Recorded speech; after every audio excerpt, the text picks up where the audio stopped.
Hey everybody, this is Flavio Romeo, and on this episode of the Towncast, we are celebrating the 47th anniversary of the movie Jaws.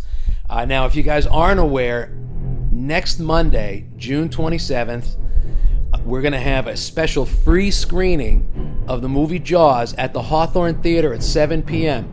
But make sure you go to our website, thetowncast.com, or we're posting it all over social media, Instagram, Facebook. Forget about Twitter. I don't know how to use Twitter. Anyway, we're putting it all over our social media.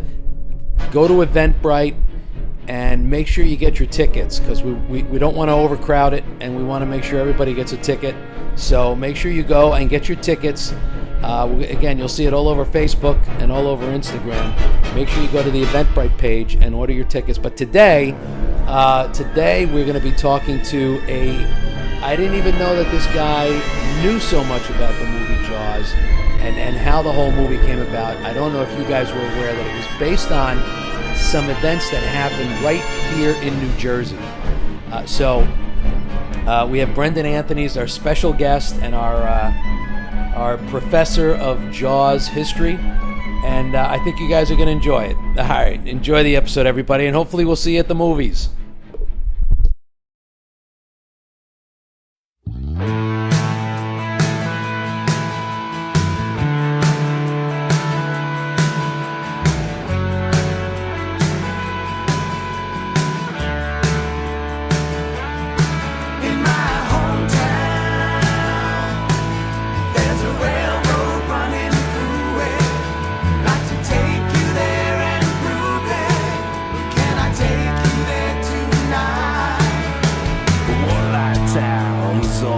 Here we are. This is such a fun episode. So we're in the Stone and Rail. Let me start out by saying that I'm with Brendan Anthony. I'm going to explain who Brendan Anthony is.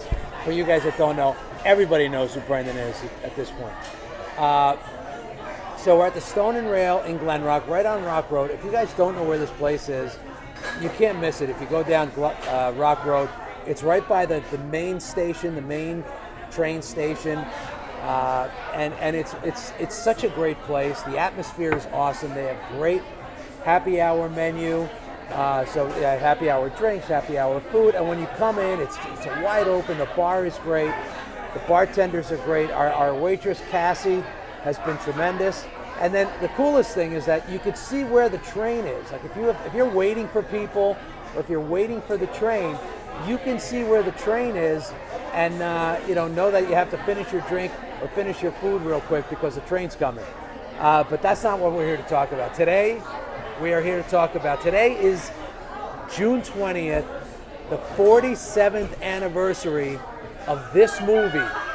And next week, June 27th, Monday, June 27th, we have a special screening at the Hawthorne Theater. The Towncast rented out the Hawthorne Theater, and we're going to screen for free Jaws. It starts at 7 o'clock. Make sure you go to thetowncast.com. We should have the Eventbrite link there, so you can go. You can order your tickets. It's limited to 250 people, and we're almost a third of the way there. So we want to make sure that you get up there, you get your tickets. It's free, absolutely free. And it's going to be at the Hawthorne Theater at 7 o'clock on June 27th. It's all over social media, so make sure you pass it on to your friends and family and get everybody crowded. Now, Brendan Anthony, first of all, good to see you, brother. Good to see you, brother. Hey, cheers. Cheers. Cheers, everybody. Cheers. Happy Jaws Day. Happy Jaws Day. Do you remember when the movie first came out? I do, vividly. Yeah. Where did you see it? My older brother, Daryl, right?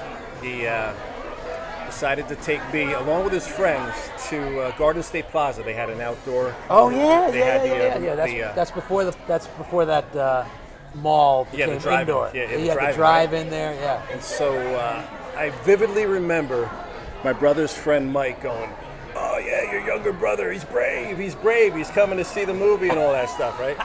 So the movie starts, and as soon as Chrissy is attacked, swimmer. Right. Yeah. I'm in the back seat. This girl. Yeah. I'm in the back seat crying. Oh no! And that's just the beginning. That was in the first 5 minutes of the Wow. movie, and I ruined the whole movie for him. Did they have to take you home? No, you didn't. Of course I was not. in the back. But I was just like, oh man, I still think about that night and the first time I saw that movie to this day, man. And I still apologize to my brother. I'm like, damn, I'm sorry. I ruined the whole movie for him. You know? It was so terrifying. It's one of those movies that, and I'm sure you guys will agree, it's timeless. I mean, it is as scary today as it was in 1975. It is completely timeless. And that, to me, that's one of the indications of a classic, and it definitely is. Definitely is a classic. Yeah, the one thing about it is that they made it in the ocean. There's no CGI. Yeah. There's nothing like that. And originally, it was going to be a very campy flick. You know, Spielberg wanted a lot of blood and guts. Yeah. And then the shark was malfunctioning most of the whole movie. The shark was malfunctioning. The gun was malfunctioning. Yeah. So it turned into a Hitchcock flick. Yeah. You know, they couldn't shoot the shark. The shark, you know, if it's not working, you can't, you can't shoot it. So the barrels, you know, the whole, you know, with the barrels in the ocean and all that stuff, and the underwater and all that stuff. And the music itself will just, will kill you when you hear it. It's one of the most recognizable themes. As soon as you hear that theme, it just brings back all those memories. It's amazing how 2 notes. Yeah, it's 2 notes. That's it. Yeah. That's it. Yeah. And this was one, I think this was Spielberg's first major motion picture. He did a made-for-TV movie called Duel, which I have a copy of. It's one of my favorite movies, and we're gonna bring that guy up soon.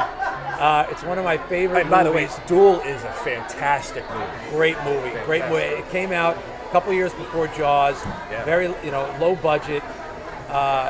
Just like Jaws. Jaws itself was a low budget film, and he proved himself. And I think he was like 23 years old. I'm going to have all the facts ready for the screening, because I'm going to take the first couple minutes before we screen the movie, and give you some of these interesting facts. But so Brendan Anthony, for you guys that don't know Brendan is a very gifted songwriter, musician, plays all over this area, all over North Jersey, and is the writer, the composer, the performer of the Towncast theme song, Hometown. So you can find Hometown if you Google it. You can hear it on SoundCloud. You can hear it. You can hear it everywhere. You can look him up. But the reason why we brought Brendan on today is because he is also a resident expert in the movie Jaws. You have so many. Just when we were talking a little bit, so many cool facts. And just to give you an idea how much he's into this movie, go ahead, show him what you brought along. All right. So I think that we could have this available pre-movie too. If you wanted to have this book movie night too, this happens to be a fantastic coffee table book of the making of the movie, and it has like all of these incredible pictures in it. So highly recommended. And we could always leave this like in the lobby if somebody wanted to flip through it. Maybe. Right? If I could pull it out of my house. Yeah, I'm gonna loan it to Flam. I may not get it back. And there are so many cool pieces of pieces of history, and the whole way that this movie even happened. And then here's this is when you can tell someone is a real fan. Yeah, I mean, check that out. If you hold it this way, hang on, you got to hold it this way. Oh, I got to hold it. Yeah, okay, yeah. I mean, look at that. Look at that right there. Da-dun, da-dun. Scariest sneakers you're ever gonna wear. And he'll have them on the 27th. Yeah, I'll wear them. And you'll see those shoes. And check out the inside of the shoes. I love that. Yeah, the inside of the shoes. Can you see that? Beach is closed. Perfect. So I wanted to bring him on because he's got a lot of interesting facts. I don't know if a lot of you people know that the book written by Peter Benchley, the book Jaws that the movie was adapted from, was actually based on attacks that happened in New Jersey, right? 1916, yep. So talk a little bit about that. Okay, so let's go back to 1916, the summer of 1916. Incredible heat wave, right? The polio outbreak was happening. Right. So everybody from New York and Philadelphia are heading to the Jersey Shore because they finally discovered beachgoers. It was still kind of new back then, so they discovered the breezes off of the ocean really got everybody out of that intolerable heat wave. Right. And then people discovered swimming in the ocean. It was really refreshing. I mean, You remember which beach it is? Oh yeah, yep. Which one? Well, there's going to be 2 beaches involved with the attacks. The first one is Beach Haven. Right. And let's go back to Saturday, July 1st of 1916 in Beach Haven at the Ingleside Hotel, right outside of the Ingleside Hotel. A gentleman by the name of Charles Van Sant from Philadelphia, comes from a very affluent family. The whole family is vacationing in Beach Haven, and at about 5 o'clock, Charles Van Sant decides to go for a swim before dinner, right? And so there is a dog that's on the beach, kind of like frolicking in the sand, and so he says, "Hey, I got a swimming partner." So, wow. So he goes into the water. The dog goes into the water. The dog is following Charles, swimming. He's a good swimmer. He's in real good shape. And then, for some reason, the dog turns around and heads back to the beach. Really? And he just, for no reason. Nobody knew why, right? So I mean, Charles' father, he comes from a family with 3 sisters. So his one sister's on the beach. And the dog is on the beach, so people hear Charles yelling, right? They think that he's yelling at the dog. And then all of a sudden, the lifeguard, Alexander Ott, who was an Olympic swimmer, realizes there's something much more wrong than this. Wow. So Alexander Yacht and a bystander, they run into the ocean and drag Charles out. The shark would not let go of Charles. No, he still had him. He still had him. They are dragging Charles in, and the shark with him. Right. Number one, how brave is that? Yeah. I mean, just think about that. Alexander and that bystander had no. They went in there. They're heroes. Was he still alive? He was still alive. Right. As soon as they get into shallower water, the shark lets go. Right. They bring him on the beach. It is just fatal wounds. They bring him into the Ingleside. They bring him into the lobby there, and within 2 hours, He probably just bled out. yeah, he bled out. Yeah. And then, so word gets out to New York City, the Museum of Natural History, and Philadelphia, the Fish and Game Commission, right? And a side note, before this, nobody ever thought a shark would attack a human, right? There was never ever a recorded incident. Oh, really? So this is like the first recorded incident. In the history of the United States, this is the first recorded incident of a shark attack. No wonder why he was inspired by this. Yeah. Wow. And so, you know what they do? They're in complete denial. There's no way a shark would have done this. Had to be something else. Yep. They blamed it on a sea turtle. A sea turtle. Yep. They went as far as saying if it was a shark, the shark was going after the dog. Oh yeah, couldn't not the human. Not a human. They didn't even think that a shark's jaws could break a human bone. They basically knew nothing about sharks. They knew nothing. And was it a great white shark, or they don't know? You're spoiling the whole. All right, I'm sorry. You're getting ahead of yourself. I know. I'm getting all into it. Yeah, I don't want to ruin it. Let's wait. I want the suspense to be killing. All right. Anyway. Yeah. No, I'm just kidding. Thank you. Enjoy. Hey, thanks, man. We're gonna eat. We're gonna eat while we record this. So, go ahead. So, what happens is the beaches stay open, right? And everybody's. You got to remember, like, this is big money for the Jersey Shore. Yeah. Right. I mean, big money is coming. You got incredible hotels. And so, New York City, Philadelphia. Yeah, thanks, Cass. Hey, Cassie, can I get a glass of water with no ice, please? Thank you. And so, big money down there. So, beaches stay open, and then July 6th comes around. 40 miles north in Spring Lake, right? From the Essex and Sussex Hotel, a young man by the name of Charles Bruder takes a daily swim. Right, it's early afternoon. In the ocean. In the ocean. Yep, and he's a very good swimmer. And so he swims, and then everybody on the beach hears, screams, right? And he was being attacked by a shark, right? The one woman on the beach tells the lifeguard, goes, hey, there's a canoe out there, a red canoe overturned, and it's on the level of the water. That's how much blood was in the water. She thought it was a canoe overturned, a red canoe overturned, right? So lifeguards being very, very attentive, know something's wrong. They take a boat out there, and thanks guys. Oh, thank you. And they get him on the boat, and he bleeds to death on the boat heading back to shore. And that was just 5 days after this July 1 incident. 5 days after. So you have to imagine it's the same shark. Obviously, there's food here. Yep. Let me just keep scouring the shore. Yep. And normally a shark is headed north. What happened was the Gulf Stream, the warm Gulf Stream, was closer to the coast than it ever was. Because of the heat wave. Yep.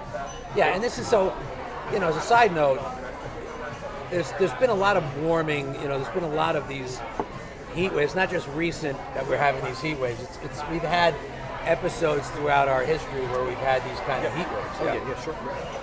And so what that does to not only the eastern seaboard, but the whole country now, it's a panic. Now the sharks are real. That was a real shark attack. Right. Were they able to admit it finally? Yep. They were able to admit it, and it became front page news all the way to San Francisco. Wow. And this is, by the way, there was no social media. You know what I mean? Like now something happens and you know it in 4 seconds. This is like for it to travel from the East Coast to the West Coast is monumental news. Yeah. Yep. Yeah. And all of this. Side note: all of this is just playing right into the hands of Peter Benchley right now. All of this is happening right in New Jersey in 1916, and so July 6th changed everything. Right. And so you had the panic. So what you had was the governors of New Jersey get together, all of the business owners get together, because in the next couple of days, people would stop going to the shore. That's how much of a panic it was. It was called, the shark was called the Jersey Maneater, and the Museum of Natural History in New York, the film and game guy there, Fred Lucas, I believe his name was still almost in denial. How are you retaining all this information? I've already forgot what he said in the beginning of this thing. That's awesome. So he's an ethological. I almost dropped the F-bomb there. Hold on a second. That's right. There's no editing on these. Ethologist. Forget it. Studies mammals. Okay. Right. And so panic. They're losing money. Right. So steel nets go up in the water. Like the hotel owners, the local businesses are trying to keep people safe. There are rowboats. I mean, the slaughter of sharks happened after July 6th. They just decided to kill all of them. Everything. Wow. Yeah, everything, right? Like in the movie, you have the rowboats. They're just slaughtering everything. It's a free for all. Yeah, dropping hand grenades and whatever else. Yeah, the hand grenades are coming up, right? So. So all of this chaos is happening, this panic is happening, right? So on July 12th in Mattawan, New Jersey, right? There is the Matawan Creek. And it's right off of Keyport in the Raritan Bay. Okay. Right? So, small little town. I love Matawan. It's so cool. It's just such a quaint main street there and all that stuff. And there is a captain, a sea captain, who lives in Keyport. His name is Thomas Cottrell, right? He fishes daily, right? So he walks. There is a bridge in Keyport that I've actually walked across. It was an old wooden bridge back then, but now it's a legitimate bridge. That where the Raritan Bay bleeds into the Matawan Creek, and he goes there on July 12th, and he just looks down, and what does he see? No. A shark goes right under him, Like in the movie. and heads upstream into the creek. Just like in the movie when it goes under the bridge and it's heading into the pond. You got into it. that little inlet. You got it, man. Wow. You're getting it now. You're getting it. And so what does he do? He calls up the chief of police. Not on a cell phone. He No, has to he find... runs into a phone and says, there's a shark heading up Matawan Creek. They don't believe him. Yeah, how could they? They don't believe him. What does he do? He gets into a boat. He cruises up Matawan Creek to the Wyckoff Dock. Right. It's called the Wyckoff Dock. Right. He gets out of the boat. He runs into Matawan. He's screaming, there's a shark in Matawan Creek. In the meantime, a handful of young boys miss him. They're coming in an opposite. They're heading this way because to relieve themselves of the heat, they would jump in Matawan Creek, right? They miss him, and they jump into Matawan Creek, right? And Lester Stillwell is an 11-year-old epileptic, right? All of the other boys really like him. He's a good kid. Yeah. And so they all jump in. They feel great, having a great Just having time. fun like they do every other day. Yep. Yeah. And they see, they see like what they think is like a log coming towards them, like some kind of discolored log. Right. I mean, it's murky. It's a creek. Yeah. It's not like the Bahamas or something like that where you can see. And so Lester Stillwell, he tries to show off for the guys, and he gets on his back and he starts floating, right? And he floats into the deepest section of Matawan Creek. And then the fin comes up. The boys see the fin. They start screaming towards him, and the shark just takes him. Right? And guess who Lester Stillwell is in the movie? The Kittner kid. The Kittner boy. The Kittner Right. boy. Right? Where else is that going to come from? Right. And so Wow. the shark takes them under. The boys run out of the creek. They run up in the main street screaming, there's a shark in Matawan Creek. So Stanley Fisher, he's a local businessman, good athlete, good guy. Him and two other guys. In fact, most of the town come out towards the Wyckoff Dock, and now they're hanging out on the Wyckoff Dock. Stanley Fisher and two of his friends, they dive into the creek. They're looking for Lester. What Stanley didn't believe the boys because Lester was an epileptic, and he thought he had a seizure. Oh, okay. So he's diving in the water. He's trying to find the body. Trying to find him and pull him up. And his two friends, they're all taking breaks. They're all waiting in the water. His one friend, something brushes by him in the water. He could feel it. He could feel that the shark was circling, and it was brushing up against him. Right? So he says, I've had enough. Right? So his two friends come out.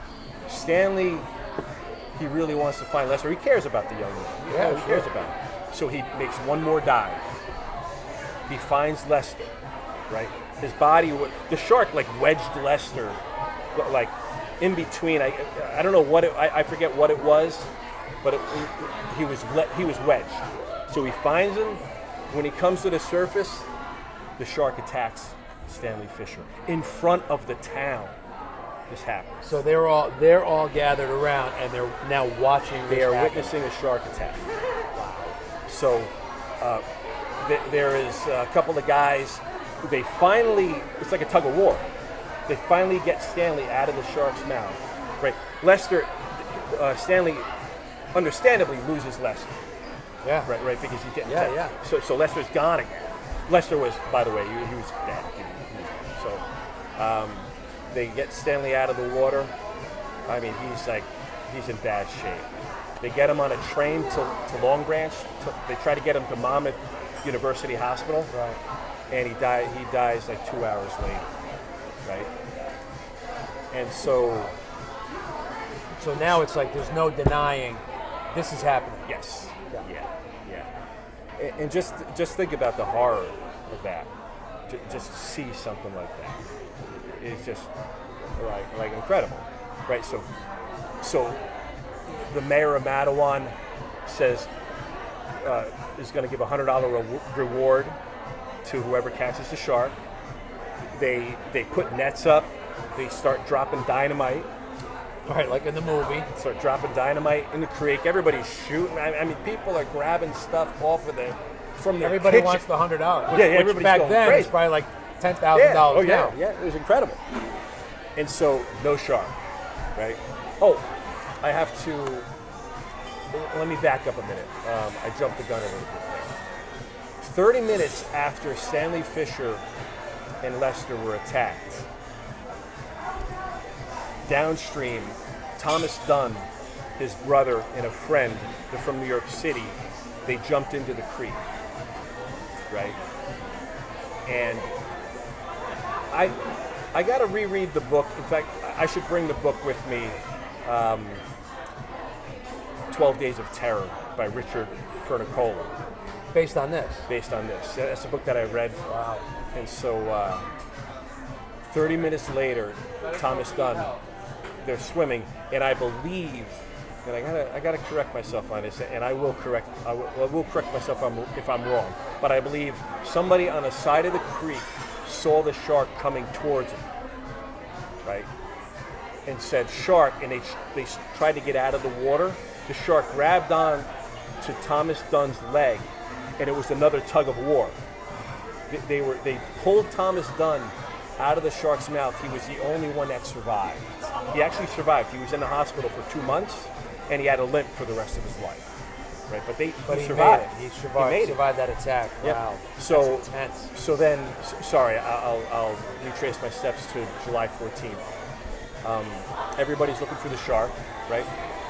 And there is a gentleman by the name of Michael Schlesser, right? He's a New York City taxidermy. He's in an 8-foot rowboat, him and his partner, and they have a net, and they're just trying to catch bait fish in Raritan Bay.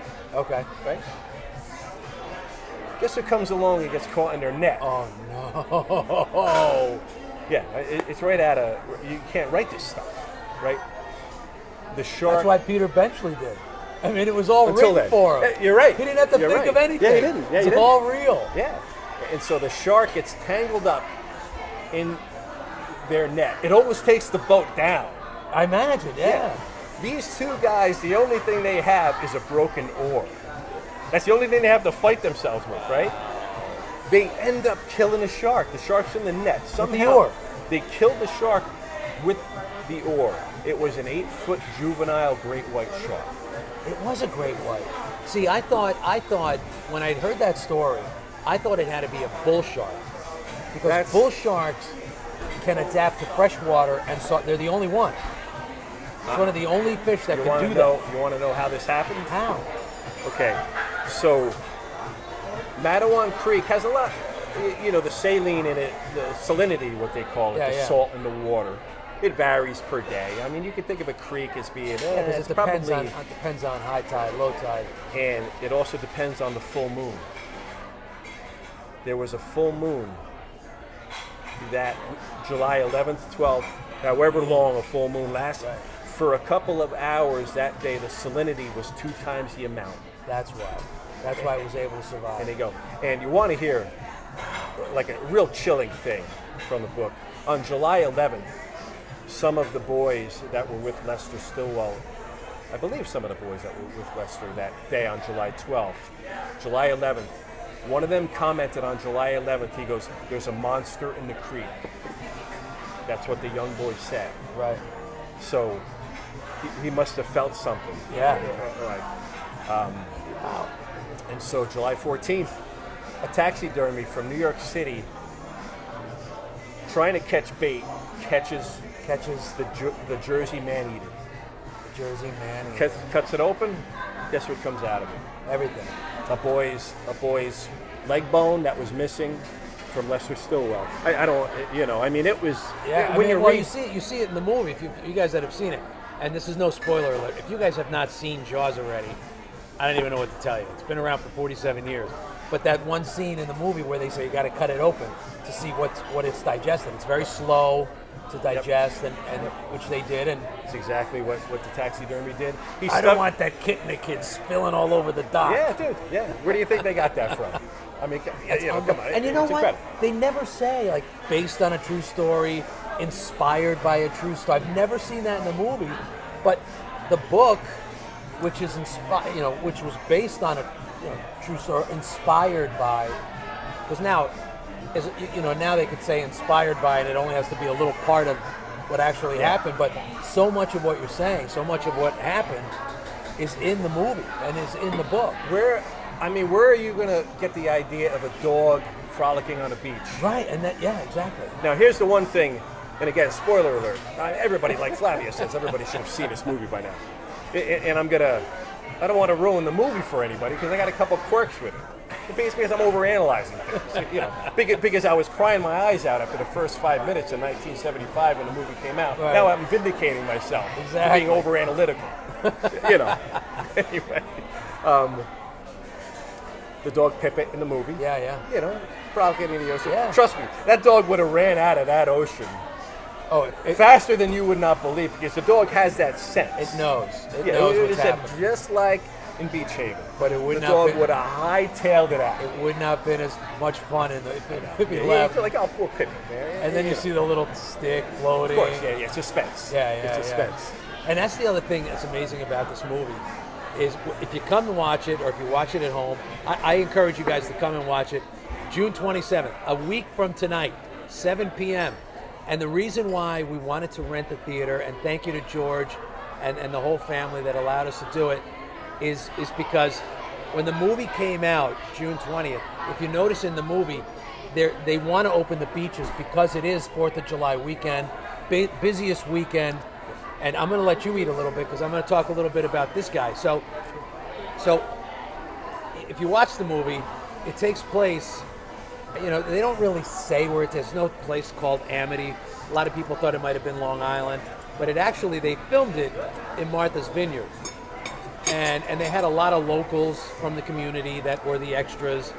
And again, it was low budget, so it was like, hey, you want to be in a movie? Be on the beach at this time. But the coolest thing is, and I got to give a shout out, I got to make sure I pronounce his name right. Steve Lachenauer. Steve Lachenauer, a Glen Rock resident, as I was sitting here setting up, comes up, he asked me what we were doing, and he gave me this cool fact that I had no idea. If you remember the movie, in the movie, the little kids, the one kid that had that fake fin that he put, and he was using the fake fin to kind of scare people, that child actor is now the chief of police of Martha's Vineyard. How cool is that? He's the chief Brody of Martha. He's the actual chief Brody now of Martha's Vineyard. I thought that was so cool. So thanks to Steve. He's still sitting here for sharing that with us. And by the way, he married a Hawthorne girl. So congratulations on Steve on picking up a Hawthorne girl. Very cool. Very cool. That's unbelievable. Oh, show the inside of the box. Look at that. Oh, yeah, sure. Cool as that. So when did you start picking up all these facts on the movie or the piece of history? I would say, and I would highly recommend a couple of books for everybody. Dr. Fernicola's book, 12 Days of Terror, and then Closer to the Shore is another one. And you can YouTube a lot of stuff too, if everybody wanted to visually see it. About 5 years ago, it was right around the 100-year anniversary of the 1916 shark attacks, 2016, that I decided to really wanted to get to know everything better. You knew of them, and so So what I did in 2016 is that I kind of wanted to bring everything to life. So I went down to Beach Haven in Spring Lake, and I jumped in the ocean. In the Ingleside Hotel, the original structure isn't there anymore, but the Ingleside Hotel is still there in Beach Haven. So I said, yeah, let me just wade out in the water. You know, let me go out 40, 50 yards. Relived it. I'll like turn around, I'll float around a little bit. I'll be like, hey, man, this is cool. I'm bringing the book to life. Same thing in Spring Lake out of the Essex and Sussex Hotel, right? I'm doing that. You know, I get out there, I'm wading in the water. You know what the first thing that comes to mind? Jaws music starts playing in my head, and I hightailed it out of the water, man. Dude, I did not go in the ocean. I don't even, it was years. It was years that I didn't go in the ocean. And Steve was telling me a story before when I was talking to him. Again, shout out to you, Steve. Thank you.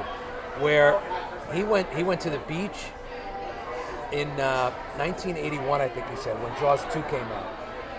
And he's at the beach when there was an actual shark attack, when it was happening. Like, it happened when Jaws 2 came out, Jaws 2 came out, he was at that beach. And it's still, to this day, it scares me. And like you said, the song, the music, when you hear that music, it takes you right back. You can't confuse that with anything else. And there are a lot of great themes like that, you know. And I believe it was John Williams that wrote that score. Yes. Which, you know, he's been connected to Steven Spielberg forever, since that time. Yeah, Close Encounters. Yeah. Which, by the way, has the two notes in Close Encounters. When the alien ship, the mothership, comes down, they play. Really? Yeah, watch it again. Watch that scene again. I will. You'll catch it. And here's a piece of trivia for you. So in the movie Duel, for you guys that haven't seen it, at the end, have you seen the movie Duel? At the end, when you see the truck, right? He uses that exact sound effect when you see Jaws dying. Yeah, I thought it was so cool. I love little stuff like that. Yeah. So listen, I encourage you guys, June 27th, a week from today, June 27th, Hawthorne Theater, 7 p.m. Make sure you get your tickets on Eventbrite. The tickets are free. You can find them on thetowncast.com, the link, Hawthorne Towncast, Glen Rock Towncast. Ask your friends. Make sure you get your tickets early, because it's going to be a sellout.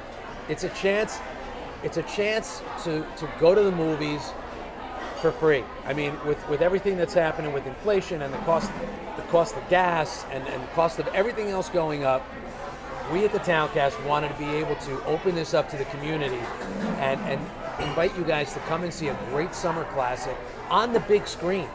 You know, you could watch it on your flat screens, but there is nothing like when the lights go down and you can't get out. You know, this could be the first time I see it on the big screen. Yeah, that's a good point. So I encourage you guys to come out. And Brendan, thank you so much. This was awesome. Real quick, 30 seconds. And thank you for that. If you want to read those two books, don't do it at the beginning of summer. Right. Yeah. Do it in the middle of winter, because when you read it in the summertime like I do, you get the heebie-jeebies like you wouldn't believe, and you run out of the water like I did in Beach Haven in spring. Just to let you know. And by the way, Matawan Creek, they have the shark attack monument. Yeah, you sent me that picture. Which I'll send. You guys will be able to see it on Flav's I'm going to post it up here. You see it right now. And you could go to the monument and check it out. It's a little tough to get to the Wyckoff Dock, but if you're driving down the local lanes of the Garden State Parkway right before the Keyport exit, and still be careful driving unless you're a passenger, you can do all the viewing that you want. If you look to your right, you're going to see the Matawan Creek come below you, and it's going to wind a little bit, and right before it makes a right turn, and it's not too far from where the railroad trestle is, that's where the Wyckoff Dock was. And in low water, you could actually still see the pylons from the parkway of the original Wyckoff Dock. That's where all of that stuff happened, right there, within eyesight of the Garden State Parkway. Dude, in your second career or your third career, I think you should be a Jaws tour guide and get a little. How cool would that be? Get a little van and just drive it, hit all of the places where these actual events happen. I'd love to, man. And then you end up on the beach, and you spend a day frolicking in the water like the dog. And then you run out. And then you run out when you hear the theme in your head. Brendan, thank you so thanks, much, bro. Flav. It's my absolute pleasure, man. And thanks for everything that you do, man. It's awesome. I love the Towncast. It's my pleasure. It's my pleasure. And guys, again, I encourage you to check out Stone and Rail. I've been trying to get these guys on the Towncast for a long time. They're eluding me. If you do come in, tell them, hey, how come you guys have never been on the Towncast? Maybe that'll free things up a little bit. So hopefully we'll see you guys next week, next Monday night, 7 p.m., Hawthorne Theater. And make sure you go out, you support your local restaurants, your local businesses, and come out for a free night at the theater. We're going to see you there, right? Absolutely, man. All right, brother. All right, brother. All right, thanks, everybody. Thanks, guys. See you, man. Be well.